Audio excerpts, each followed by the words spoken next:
Indian ക്രിക്കറ്റിലെ ഏറ്റവും വലിയ മാച്ച് വിന്നർ ആരാണ്? ഈ ചോദ്യത്തിന് സച്ചിനെന്നോ കോഹ്ലിയെന്നോ ധോണിയെന്നോ ആവാം പലരുടെയും ഉത്തരം. എന്നാൽ ഇന്ത്യ നേടിയ 2 ലോക കിരീടങ്ങളുടെയും ചരിത്രമെടുത്താൽ അവിടെ ഒരാളുടെ പേര് തിളങ്ങി നിൽക്കുന്നുണ്ട്: ഗൗതം ഗംഭീർ. പലപ്പോഴും അർഹിച്ച അംഗീകാരം ലഭിക്കാതെ പോയ, എന്നാൽ മൈതാനത്തെ ചോരനിരയാക്കി പോരാടിയ ആ പരുക്കൻ മനുഷ്യന്റെ പൂർണ്ണരൂപം നമുക്കിന്ന് നോക്കാം. 1981 ഒക്ടോബർ 14 ഡൽഹിയിലെ ഒരു ടെക്സ്റ്റൈൽ ബിസിനസ് കുടുംബത്തിലാണ് ഗൗതം ജനിച്ചത്. ജനിച്ചപ്പോൾ തന്നെ എല്ലാ സൗകര്യങ്ങളും അദ്ദേഹത്തിന് ചുറ്റുമുണ്ടായിരുന്നു.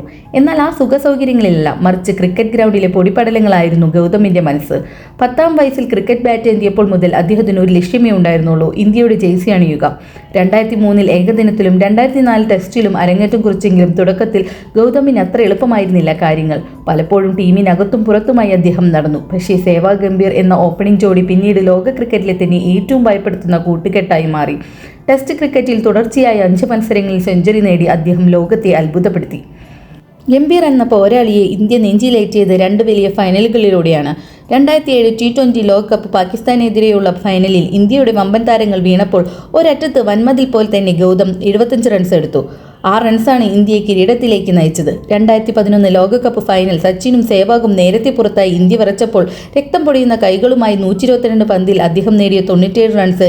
ആ ഇന്നിംഗ്സാണ് 28 വർഷത്തിനു ശേഷം ലോകകപ്പ് ഇന്ത്യയിലെത്തിച്ചത്. 97-ൽ പുറത്തായില്ലായിരുന്നുവെങ്കിൽ ഒരുപക്ഷേ ലോകകപ്പ് ഫൈനലിലെ ഏറ്റവും വലിയ സെഞ്ചുറിയായി അത് മാറിയേനെ.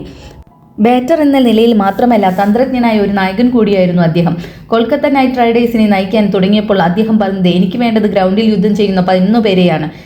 ആ വാശി KKRനെ 2012-ലും 2014-ലും ചാമ്പ്യന്മാരാക്കി. 2024-ൽ അദ്ദേഹം മെൻഡ്രായി തിരിച്ചെത്തിയപ്പോഴും KKR കിരീടം ചൂടിയത് അദ്ദേഹത്തിന്റെ വിന്നിംഗ് മെന്റാലിറ്റി കൊണ്ടാണ്. നിലവിൽ ഇന്ത്യൻ ടീമിന്റെ ഹെഡ് കോച്ചാണ് അദ്ദേഹം. ഗംഭീർ ഒരിക്കലും മധുരമായി സംസാരിക്കാൻ ഇഷ്ടപ്പെടുന്ന ആളല്ല. മുഖത്തു നോക്കി സത്യങ്ങൾ വിളിച്ചു പറയുന്ന സ്വഭാവം അദ്ദേഹത്തിന് ഒരുപാട് ശത്രുക്കളെയും വിമർശകരെയും നേടിക്കൊടുത്തു. ന്യൂസിലൻഡിനോടോ ശ്രീലങ്കയോടോ തോൽക്കുമ്പോൾ സോഷ്യൽ മീഡിയയിൽ ഗംഭീർ വേറെ പണിക്ക് പോയിക്കൂടെ എന്ന കമന്റുകൾ വരുന്നത് ഈ പരുക്കൻ സ്വഭാവം കൊണ്ട് കൂടിയാണ്. വിമർശിക്കുന്നവർ ഒരു കാര്യം മറക്കുന്നു: ഗൗതം ഗംഭീർ ഉള്ളപ്പോൾ ഇന്ത്യ തോൽക്കാൻ ഇഷ്ടപ്പെട്ടിരുന്നില്ല.